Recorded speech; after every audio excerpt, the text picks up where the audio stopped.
नया रास्ता पाठ 15। मीनू का परीक्षाफल निकल आया था, उसका रिजल्ट आ गया था। उसने प्रथम श्रेणी में परीक्षा उत्तीर्ण कर ली थी।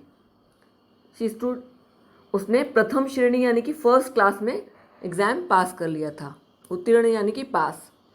आज वह अपना परीक्षाफल प्राप्त करके बहुत अधिक प्रसन्न थी। अब उसे लगा कि वह अपनी मंजिल की पहली सीढ़ी चढ़ गई है। मतलब जो लक्ष्य निर्धारित करके चली थी कि उसे जीवन में वकील बनना है, आज पहले साल की जो परीक्षा थी उसमें वह फर्स्ट डिवीजन में पास होकर उसे लगा कि yes, she has achieved something great. Meenu की 2 महीने की छुट्टियां समाप्त हो चली थी। अभी तक वह आशा की शादी की तैयारियों में ही व्यस्त थी। 2 दिन बाद उसे हॉस्टल जाना था, इसीलिए अब वह अपने जाने की तैयारी करने लगी। अभी उसकी छुट्टियां समाप्त हो रही थी और आशा की शादी होने वाली थी, इसलिए 2 महीने आशा की शादी की तैयारियों में लग गए थे। आखिर मेरठ जाने का दिन आ ही गया।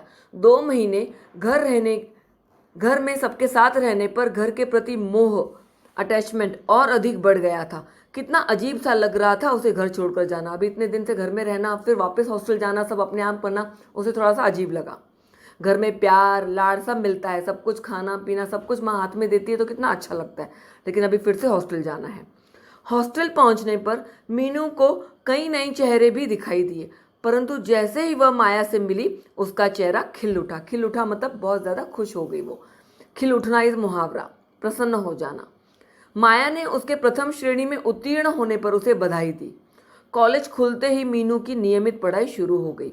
वह शुरू से ही अपनी पढ़ाई नियमित रूप से करती थी, जिसका परिणाम यह होता था कि वह सदैव हमेशा ही प्रथम श्रेणी में पास होती थी। जब भी वो पढ़ती, वो नियमित रूप, लास्ट मिनट एग्जाम के दिन में नहीं पढ़ती थी, वो रेगुलर पढ़ती ताकि उसका रिजल्ट अच्छा निकले, ताकि वह अच्छे अंकों से पास हो सके। रविवार का दिन था। आज मीनू को बाजार जाना था। माँ ने आशा के लिए साड़ियाँ और चप्पलें खरीदने के लिए कुछ रुपए दिए थे। मीनू अकेले ही बाजार जाकर खरीदारी नहीं कर सकती थी, इसीलिए उसके आग्रह रिक्वेस्ट करने पर माया उसके साथ चलने के लिए तैयार हो गई। उसने आशा के लिए 4 साड़ियाँ खरीदी। उसके बाद वे दोनों चप्पलों की दुकान पर पहुंची। अभी वे दोनों चप्पलें पसंद कर ही रही थी कि मीनू को सामने अमित दिखाई दे दिया। अमित अपनी छोटी बहन के साथ चप्पल खरीदने आया था। मीनू को सामने खड़ा देखकर वह उसे एक टक देखता रह गया। एक टक मतलब विदाउट आई लैशेस नीचे ऊपर करने के बिना ही उसे कंटिन्यूअसली उसे देखता रहा। वो उसे बात करना चाहता था।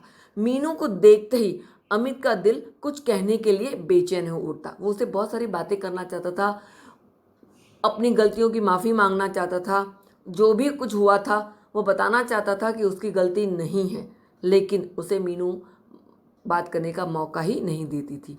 परंतु उसे मीनू से बात करने का अवसर, मौका ही न मिल पाता था, चांस नहीं मिल पाता था। अमित को अपनी ओर आता देखकर तथा एकटक लगातार देखते हुए पाकर मीनू माया से बोली। अभी उसे तो माया को तो पता ही नहीं है कि अमित और मीनू का क्या रिलेशन है, क्या बात हुई थी, इसलिए उसने जल्दी से उसका ध्यान हटाने के लिए जल्दी से कि अमित उसे बात ना करना शुरू कर दे और फिर माया उसके सामने क्या बोलेगी या ये वो माया को क्या बोलेगी, इसलिए उसने माया से कहा, चलो माया, यहाँ चप्पलें कुछ पसंद नहीं आ रही हैं। माया उसकी बात समझ ही नहीं पाई थी, इसलिए वह बोली, नहीं मीनू, यहाँ तो बहुत सुंदर सुंदर चप्पलें हैं, इन्हीं में से पसंद कर लो। माया के कहने पर उसने उन्हीं में से 2 जोड़ी चप्पलें पसंद की और उन्हें खरीदकर वहां से चल दी। माया उसकी इस जल्दबाजी का कारण नहीं समझ पा रही थी। ये प्रश्न पूछा जाता है कि माया मीनू की जल्दबाजी का कारण क्यों नहीं समझ पाई, क्योंकि माया को पता ही नहीं था कि अमित और मीनू का क्या रिश्ता है या उनके बीच क्या बात हुई थी।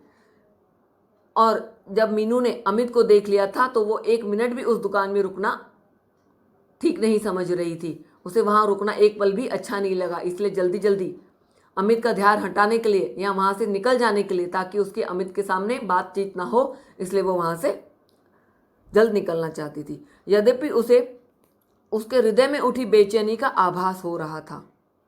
माया को पता चल रहा था कि समथिंग इज रॉन्ग, कुछ तो बेचैनी जरूर है इसके मन में, कुछ तो बात है, इसलिए वो यहाँ नहीं रुक पा रही है। मीनू जब भी अमित को देखती उसकी अतीत की स्मृतियां फिर ताज़ा हो जाती, उसे फिर से पास्ट मेमोरीज याद हो जाती कि किस तरह से अमित और उसके घर वालों ने उसे धोखा दिया था। उसे याद हो आता वह दिन जब अमित के घर वालों ने उन सबको धोखा दिया था, उनसे झूठ बोला था, उससे मिलते ही अजीब सी घृणा, हेट्रेड मीनू के हृदय में भर जाती। ये भी प्रश्न पूछा जाता है, अमित को देखते ही वह क्या सोचती? This is the answer. जैसे ही मीनू हॉस्टल में पहुंची, उसके हाथ में साड़ियों के डिब्बे देखकर सभी लड़कियां उसके पास आ गई। सभी ने एक एक करके साड़ियां खोल कर देखी। सभी ने मजाक भरे शब्दों में उससे पूछना शुरू किया। पहली लड़की बोली, मीनू बड़ी सुंदर साड़ियां खरीद कर लाई हो, क्या अपनी शादी के लिए खरीदी हैं?